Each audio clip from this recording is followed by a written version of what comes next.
Special कहानी के नाजरीन अस्सलाम वालेकुम। स्पेशल कहानी लाया है आपके लिए एक और स्पेशल कहानी। तो आइए सुनते हैं।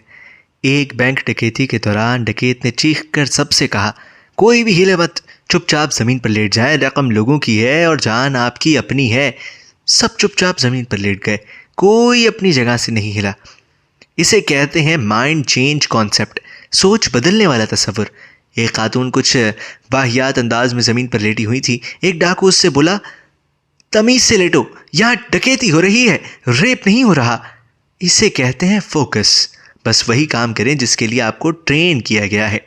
डकैती के बाद घर वापस आया तो नौजवान डकैत जो कि MBA पास था ने बूढ़े डकैत जो कि सिर्फ प्राइमरी पास था से कहा, चलो रकम गिनते हैं।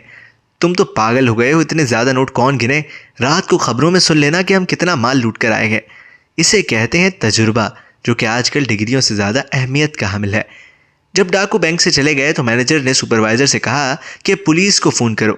सुपरवाइज़र ने जवाब दिया, रुक जाएं सर, पहले बैंक से हम दोनों अपने लिए 10-10 लाख डॉलर निकाल लेते हैं और वहाँ वो 40 लाख डॉलर्स का घपला जो हमने हालिया दिनों में किया है वो भी डाकुओं पर डाल देते हैं कि वो लूट कर ले गए।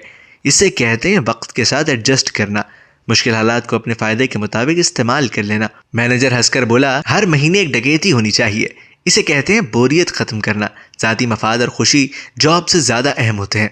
अगले दिन अखबारात और TV पर खबरें थी कि डाकू बैंक से $100 मिलियन लूट कर फरार। डाकुओं ने बार बार रकम गिनी लेकिन $50 मिलियन से ज़्यादा न निकली।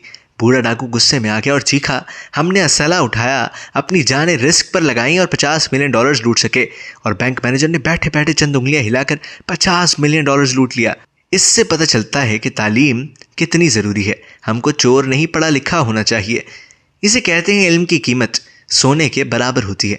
बैंक मैनेजर खुश था कि स्टॉक मार्केट में उसे जो नुकसान हो रहा था वो अब उन पैसों से पूरा होगा। इसे कहते हैं मौका परस्ती।